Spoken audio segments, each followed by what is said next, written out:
मैं सभी दिल्ली वासियों को आज तीज का महापर्व है। तीज की महापर्व पर सभी बहनों को, माताओं को मैं शुभकामनाएं देना चाहता हूं भारतीय जनता पार्टी की तरफ से। और आने वाला त्यौहार रक्षाबंधन, जो भाई और बहन का एक अटूट बंधन है, उसके लिए मैं शुभकामना देना चाहता हूं कि रक्षाबंधन पर सभी बहनें जो अपने भाई से राखी बांधकर वचन लेती हैं, उस वचन को वो सभी भाई पूरा करेंगे। और मैं सभी बहनों को शुभकामनाएं देना चाहता हूं रक्षाबंधन के महापर्व की। बहुत बहुत धन्यवाद। मेरा नाम दीपक बंसल है और मैं अभी मयूर विहार जिले का जिला अध्यक्ष हूं और पैसे से अधिवक्ता हूं। सर, लॉकडाउन के दौरान आपने क्या क्या गरीबों के लिए सेवा करके बताएंगे दर्शकों को? 22 मार्च को जैसे ही मोदी जी का आह्वान हुआ और पूरे देश में लॉकडाउन लगा, तो लगातार 23 मार्च से हम लोग सड़कों पर थे। जो भाजपा कार्यकर्ता है युवा मोर्चा का, वो सड़कों पर था और जो भी मदद हो पा रही थी वो मदद हम लोगों ने की। हमारे आदरणीय सांसद गौतम गंभीर जी की जो गौतम फाउंडेशन है, उसके माध्यम से हमने लगभग अपने युवा मोर्चा के माध्यम से कच्चा राशन हो चाहे पका हुआ राशन हो, लगभग हमने अपने ही ज़िले में 50 से 60 हज़ार लोगों तक कच्चा राशन मुहैया कराया। पका हुआ राशन हमने लगभग 5 लाख लोगों तक पहुंचाने का काम किया और उसमें युवा मोर्चा ने बढ़ चढ़कर भाग लिया। चाहे फेस मास्क की बात हो, फेस शील्ड की बात हो, चाहे सैनिटाइज़र की बात हो, मतलब लगातार हम सड़कों पर दिखे। और हर जगह जहां पर प्रवासी मजदूर जिस समय दिल्ली छोड़कर जा रहे थे, उस समय NH-24 पर युवा मोर्चा का कार्यकर्ता गौतम फाउंडेशन के द्वारा, गौतम गंभीर जी के द्वारा उनको भोजन वितरण करने का काम भी युवा मोर्चा ने किया। और लगातार हम उस कार्य में एक्टिव रहे और आज तक हमने अभी तक ये काम को कर रहे हैं। जहाँ भी कच्चे राशन की ज़रूरत पड़ती है तो गौतम फाउंडेशन, गौतम गंभीर जी के माध्यम से वहाँ कच्चे राशन पहुँचाने का काम किया जाता है। अगर आप देखें तो मेरे ज़िले में जंगपुरा विधानसभा पड़ती है और जंगपुरा विधानसभा में जो अभी ITO पे परसों तेज़ बारिश आने के कारण जो बाढ़ आई और वहाँ पर जो झुग्गियाँ थी, 8 से 10 घर जो तबाह हो गए, वो लोग जो घर के बाहर आ गए, उन लोगों तक भी गौतम फाउंडेशन द्वारा कच्चा राशन पहुंचाने का काम जो किया, वो दिल्ली के मात्र सांसद गौतम गंभीर जी द्वारा किया गया। सर, लॉकडाउन के दौरान कहीं ना कहीं चूक हो गई सरकार से, विपक्ष कह रहा है, इस पर क्या राय रखेंगे? किस प्रकार की चूक हुई लॉकडाउन पर? बात ये है कि लगातार जो कार्यकर्ता रहा वो भाजपा का कार्यकर्ता रहा। आम आदमी पार्टी ने केवल राजनीति का काम करने के सिवाय और दूसरा काम नहीं किया। राजनीति कैसे? उन्होंने कहा कि आइसोलेशन जो बेड, हम दिल्ली के अंदर 9000 बेड देंगे। बट जब RTI लगाई और RTI के माध्यम से पता चला कि दिल्ली वासियों को केवल 2800 बेड उपलब्ध हैं। इसके बाद उन्होंने कहा कि जो यहाँ के गरीब जनता है उनको हम राशन, कच्चा राशन पहुँचाने का काम किया जाएगा। लेकिन जब राशन दुकानदारों से बात की गई तो प्रॉपर रूप से जो राशन मिलना था, जो मोदी जी की योजना थी कि कच्चा राशन उन तक पहुँचे, वो पहुँच नहीं पा रहा था। क्योंकि अभी तक जब से इनकी सरकार बनी है, मैं केजरीवाल जी से पूछना चाहता हूं कि क्या उन्होंने एक भी राशन कार्ड बनाने का काम दिल्ली वालों के लिए किया? अगर एक भी राशन कार्ड अगर दिल्ली वासियों के लिए बना होता तो जो मोदी जी की योजना है नवंबर तक कि गरीब व्यक्ति को गेहूं, चावल और 1 किलो दाल मिलेगी, वो उन लोगों तक नहीं पहुंच पा रही, केवल इसलिए क्योंकि नया राशन कार्ड यहाँ पर उन्होंने उपलब्ध कराने का काम ही नहीं किया। सर, बात करी जाए आत्मनिर्भर भारत, कितना आत्मनिर्भर भारत का जो है? जिस प्रकार से मोदी जी की योजना थी कि आत्मनिर्भर क्या, मैं थोड़ा सा इस विषय में आपको बताना चाहता हूं कि आत्मनिर्भर की जो बात की थी, आज जब ये कोरोना जैसी महामारी देश के अंदर आई तो क्या हमें पता था कि ऐसी महामारी देश के अंदर आएगी? इस महामारी में हमें PPE किट की ज़रूरत थी, फेस मास्क की ज़रूरत थी, सैनिटाइज़र की ज़रूरत थी, जो हम केवल एक्सपोर्ट करने का काम करते थे और हमारे देश में नहीं बनता था। लेकिन आज PPE किट की बात हो, चाहे फेस मास्क की बात हो, सैनिटाइज़र की बात हो, आज हम इसको एक्सपोर्ट करने का भी काम कर रहे हैं। तो यही आत्मनिर्भर है कि आज हम अपने देश में सब कुछ बनाने का काम कर रहे हैं। चाहे अस्पताल में जो आईसीयू बेड होता है वो भी आज हम अपने देश में बनाने का काम कर रहे हैं। इसके अलावा आत्मनिर्भर मोदी जी चाहते हैं कि जितने भी लोग हैं वो आत्मनिर्भर कैसे बनेंगे, जब तक हम स्वयं इच्छा से, जो हमारे सबसे ज़्यादा भारतीय इस समय विदेशों में काम कर रहे हैं, अगर वही लोग देश के अंदर काम करके अपनी कंपनियों में काम करेंगे तो शायद जो क्या नाम है, जो हम इंपोर्ट करने का काम करते हैं तो हम देश के अंदर एक्सपोर्ट करने का काम करेंगे और चाइना को पीछे करने का काम करेंगे। सर फिलहाल ये अभी डिजिटल एयर स्ट्राइक हुई है, जिस पर विपक्ष कह रहा है युवाओं का करियर खराब हो गया, इस पर क्या कहना चाहेंगे? जो डिजिटल एयर स्ट्राइक आदरणीय प्रधानमंत्री मोदी जी ने की, वो देश के लिए एक ऐतिहासिक फैसला था।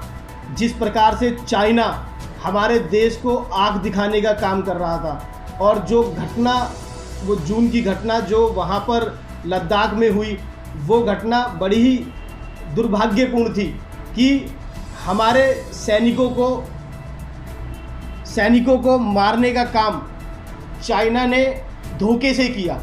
उन्होंने पीठ में खंजर घोंपने का काम किया। आमने सामने की लड़ाई चाइना कभी भी नहीं कर पाता और ना वो करता है।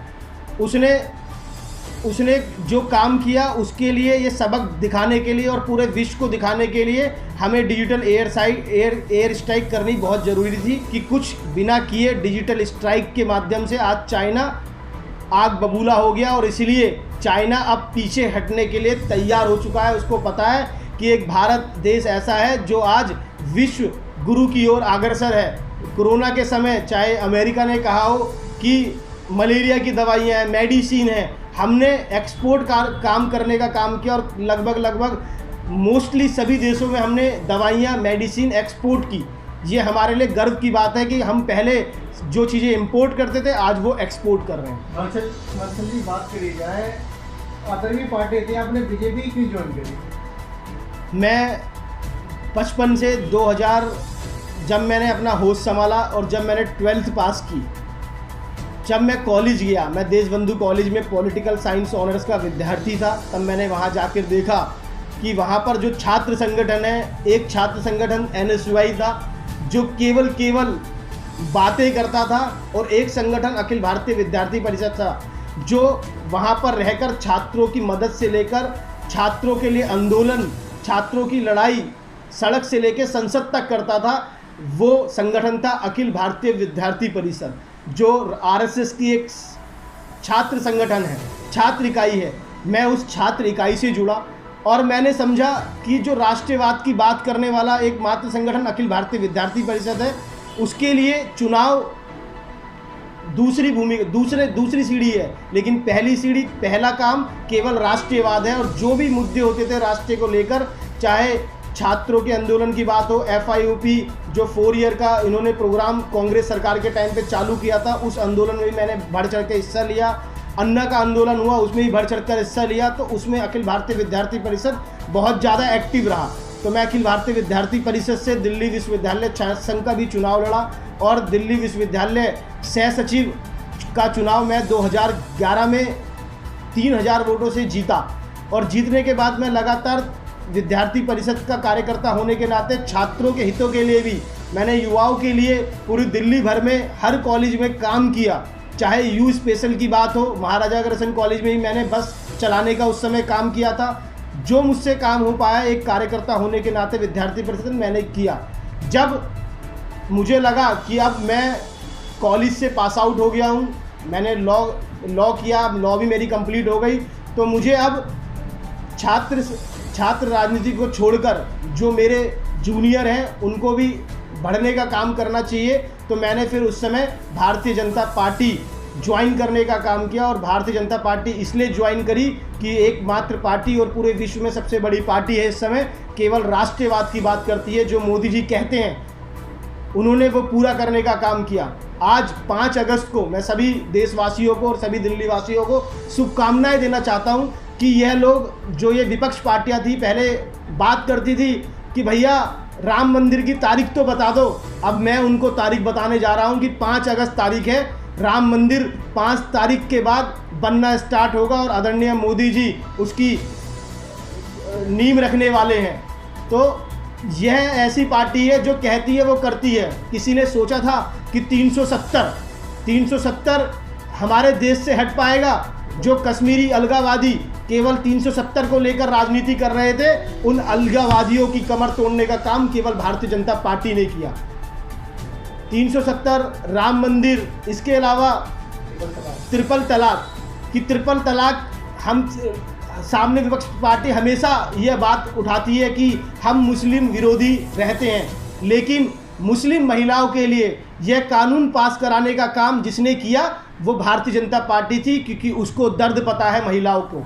मैं खुद एक अधिवक्ता हूँ, कई केस मेरे पास भी तलाक के आते हैं, तो उस समय मेरे को देखने को मिलता था कि किसी ने फ़ोन पर तलाक दे दिया, किसी ने भैया फ़ोन रिकॉर्डिंग करके व्हाट्सएप पर भेज दिया 3 तलाक तलाक हो गया। लेकिन आज ऐसी स्थिति है, महिलाओं में ऐसा हर्ष उल्लास है कि उनको पता है कि 3 तलाक लेने के लिए उनको कोर्ट का रास्ता अपनाना पड़ेगा, और जो कोर्ट का रास्ते में अगर मेरे को तलाक लेना होगा तभी मैं ले पाऊंगी। तो ऐसा कानून बनाने का जो काम किया वो केवल मोदी सरकार ने किया, और मोदी सरकार लगातार जो कहती है वो करती है, केवल झूठ बोलने का काम नहीं करती। हमारी भारतीय जनता पार्टी की जब सरकार बनी 2014 में, आज 6 साल पूरे हो चुके हैं। इन 6 सालों में अगर आपको देखने को मिलेगा कि एक भी घोटाला, कोई भी घोटाला हमारी सरकार में नहीं हुआ। केवल इसलिए नहीं हुआ कि हमारे मोदी जी, हमारे देश के प्रधान सेवक 24 घंटे में से 19 घंटे काम करते हैं और आज तक एक छुट्टी अभी तक नहीं ली उन्होंने। ऐसा प्रधान सेवक देश की सोच रखने वाला हमें मिला है। लेकिन कांग्रेस सरकार जब थी 10 साल, जब मैंने होश संभाला, जब मैं विद्यार्थी परिषद में था, तो मेरे को देखने को मिलता था कि आज कॉमनवेल्थ घोटाला, आज 2G घोटाला, आज कोयले का घोटाला, आज इस चीज़ का घोटाला, ये घोटाला, वो घोटाला। और जब मैं घोटाले के बारे में सुनता था तो 5,000 50,000, मैं अगर काउंटिंग करने बैठूंगा तो मैं साथ काउंटिंग भी नहीं कर पाऊँ उन डिजिट में, इतने तो उन लोगों ने घोटाले करने का काम किया। तो ऐसी सरकार दूसरी पार्टियां हैं और ऐसी भारतीय जनता पार्टी है जो केवल देश में काम करने के लिए, आज अगर इंटरनेशनल लेवल पर हम बात करें तो मोदी जी की जो छवि है पूरे विश्व में, ऐसी छवि शायद किसी नेता की होगी जो मोदी जी ने अपने पूरे विश्व में बनाई। आज चाइना हमसे डरने लगा है, आज अमेरिका हमसे मदद मांग रहा है, आज रूस हमें कह रहा है कि ये करना है। तो ऐसी छवि बनाने का जो काम किया वो केवल मोदी जी ने किया, केवल भारतीय जनता पार्टी के जो प्रधान सेवक बने उन्होंने काम करने का काम किया।